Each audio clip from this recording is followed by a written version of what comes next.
বিধবা মহিলার দেখাশোনার কাজ করে।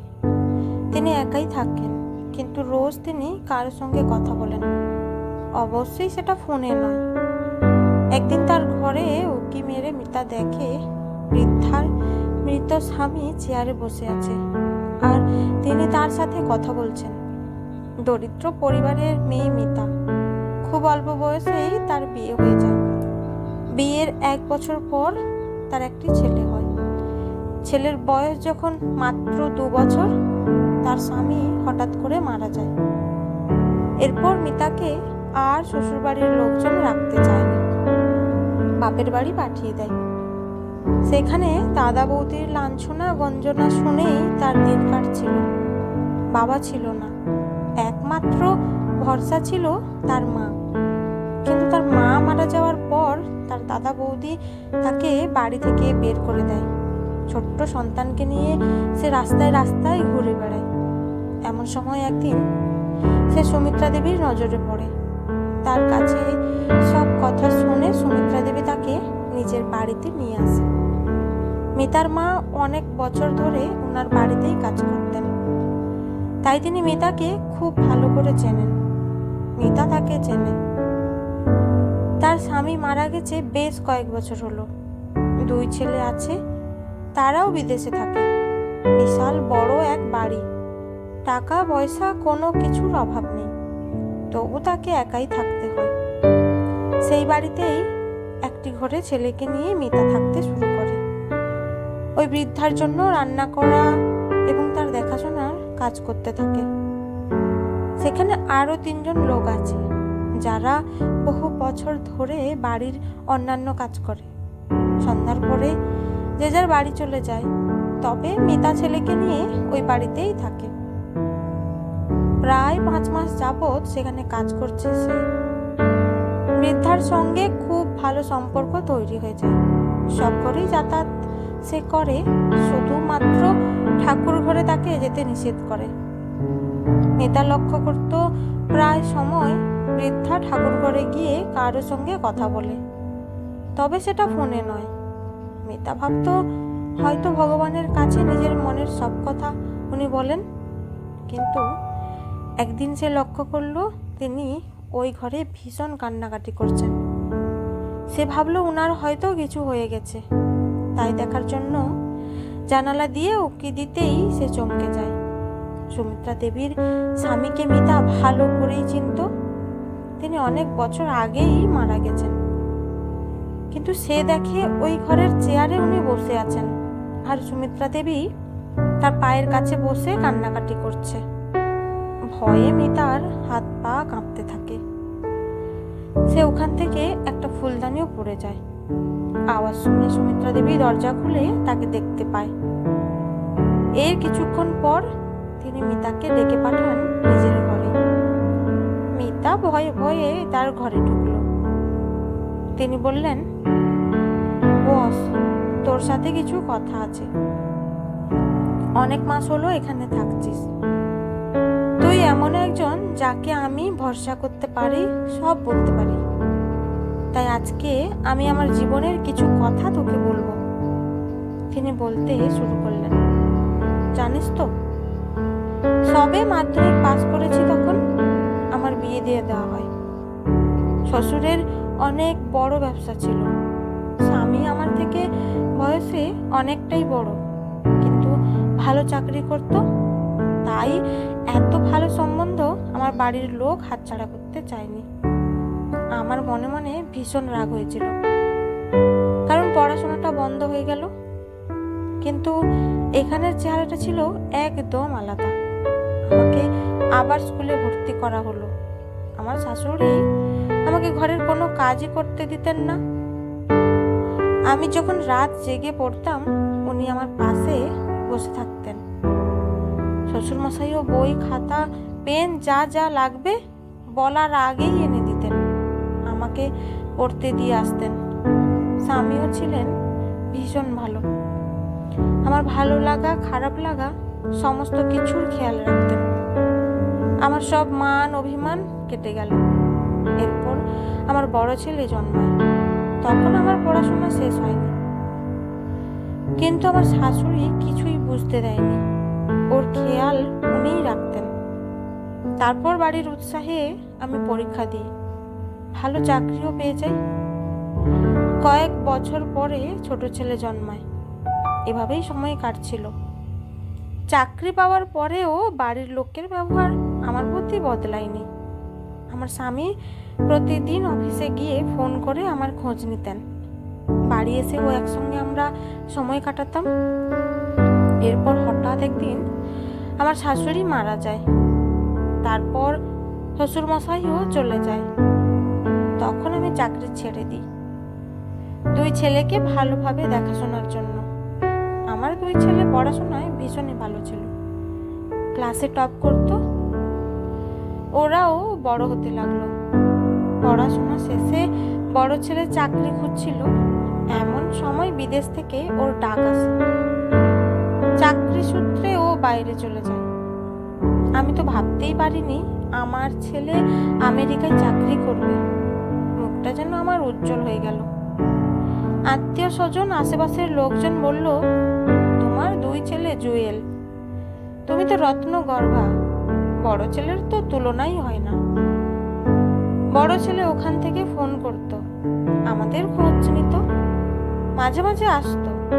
তারপরে একদিন জানালো ওখানকার মেয়েকেই ও বিয়ে করতে চায়। আমরাও আপত্তি করিনি। যার সঙ্গে ওর জীবন কাটবে তাকে বেছে নেওয়ার দায়িত্ব তো ওরই।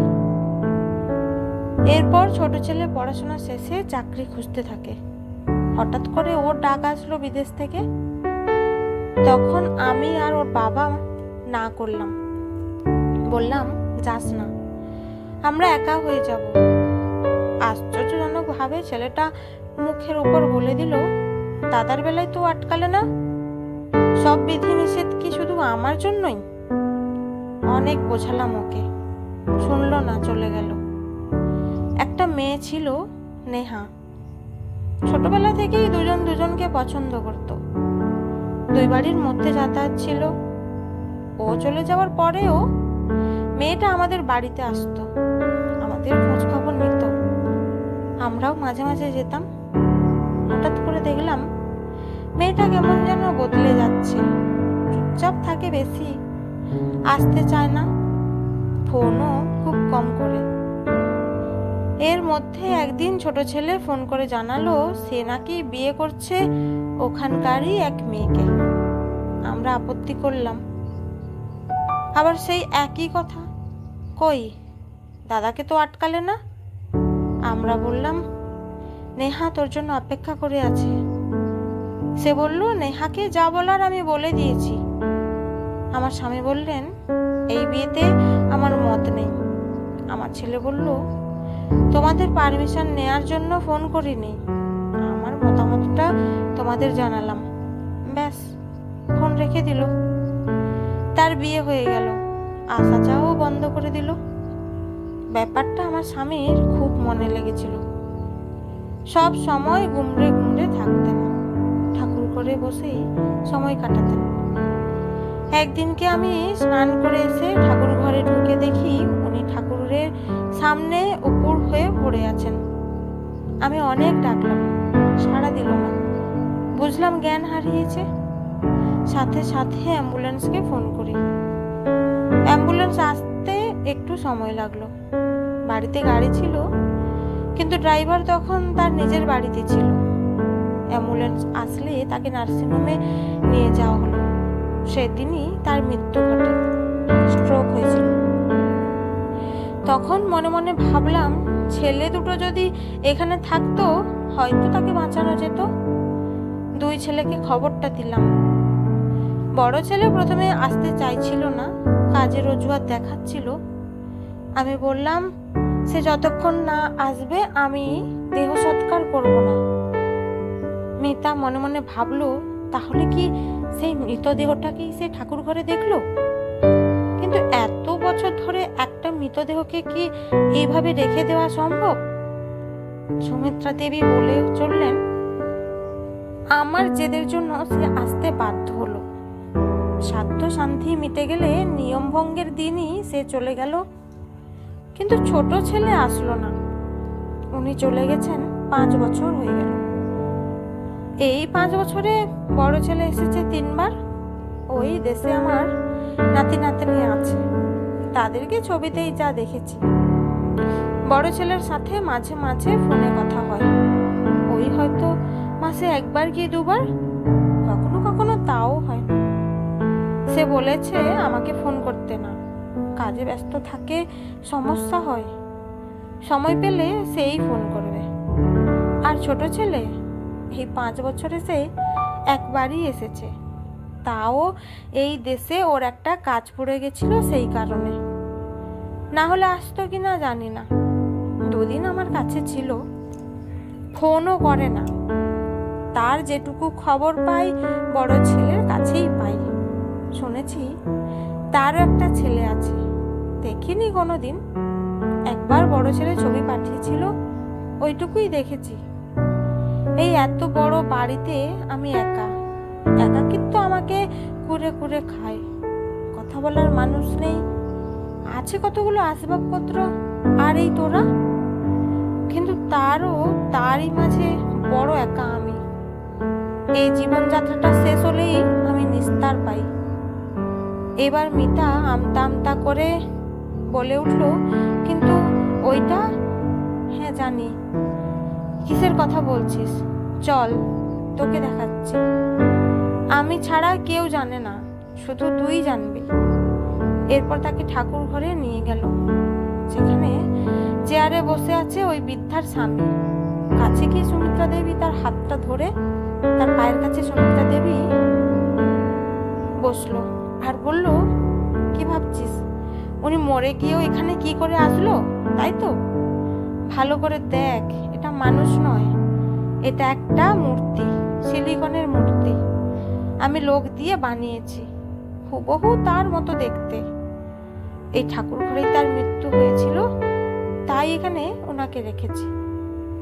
যখন আমার মন খারাপ হয় বা কিছু বলতে ইচ্ছে করে, ওনার কাছে এসে বলি, এইটুকুই আমার শান্তি। তবে এই ব্যাপারটা কেউ জানে না। কেন জানিস? কারণ জানলে লোকে হয়তো 5টা কথা বলবে, আবার অনেকে দেখতে আসতে চাইবে। কিন্তু আমি চাই না আমার এইটুকু শান্তি কেউ ভঙ্গ করুক, তাই কাউকে বলিনি। আর তুইও কাউকে বলিস না। জানিস তো, এমন অনেক পরিবার আছে যাদের হয়তো 2 কি 3টে ঘর, পরিবারের সদস্য 8-10 জন, খুব কষ্ট করে থাকে তারা। আর আমার দেখ, এত বড় বাড়ি, থাকার লোক নেই। এমন অনেক মা বাবা আছে যারা নিঃসন্তান, আর এই নিয়ে তাদের জীবনে অনুশোচনার শেষ নেই। কিন্তু যাদের সন্তান থেকেও নেই, তাদের মতো দুঃখী বোধ হয় এই পৃথিবীতে আর কেউ নেই। যাই হোক, আমি চাই তুই এই বাড়িতেই থাক, অন্তত আমি যতদিন জীবিত আছি। তোর ছেলেকে স্কুলে ভর্তি কর, পড়াশোনা শেখা, ভালো করে মানুষ কর, যাতে আমার মতো একাকিত্বে তোকে ভুগতে না হয়। এই ঘটনার বেশ কয়েক বছর পর সুমিত্রা দেবী মারা যায়। তার মৃত্যুর দিনে পর্যন্ত মিতা তার দেখাশোনা করে, খুবই আদর যত্ন করে। মারা যাওয়ার পর খবর পেলেও তার 2 ছেলের মধ্যে কেউই আসেনি। মিতার ছেলেই বৃদ্ধার সমস্ত কাজ করেছে। মারা যাওয়ার আগে সুমিত্রা দেবী তার টাকা পয়সার অর্ধেকটা বাড়িতে যারা কাজ করত তাদের মধ্যে ভাগ করে দিয়ে যায়, আর বাকি অর্ধেক এবং তার বাড়িটা মিতা ও তার ছেলের নামে লিখে দিয়ে যান।